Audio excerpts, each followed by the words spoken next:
Good afternoon, and thank you all for taking the time to listen. My name is Liza Birkin. I live in the west end of Providence, regularly ride 18, 31, 60, 14, and 64 around the city and state. I'm also the organizer of the Providence Streets Coalition, an alliance of nearly 50 local nonprofits, businesses, and schools that advocate for safer streets and more transportation choices.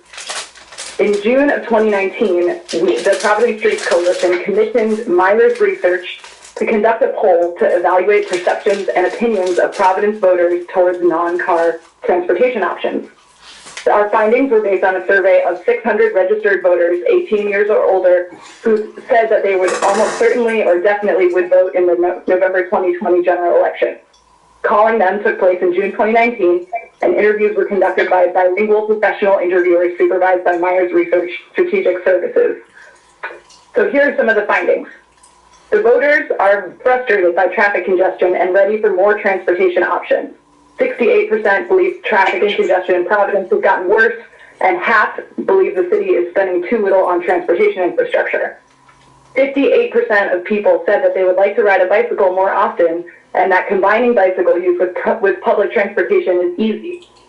And 77% said that the city should address traffic congestion by providing alternatives to driving, with public transportation, fixing roads, and improved city planning dominating the list of the ways to address traffic issues. So this multi-hub bus proposal flies in the face of what the voters of Providence want. As many others have and will express today, it's going to create longer bus commutes, more and farther apart transfers, which will explicitly affect our elderly and disabled neighbors, and create a more confusing and difficult public transportation system in Rhode Island. According to Ripta's own Title VI report in 2018, the majority of bus riders are non-white and with annual household incomes under 15 grand per year.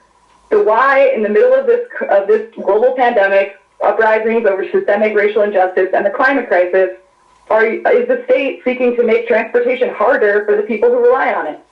Why aren't we doing what the voters of Providence and the entire state who approved the 2014 transportation bond want, which is to improve access to public transportation throughout the entire state, not decrease access within downtown Providence?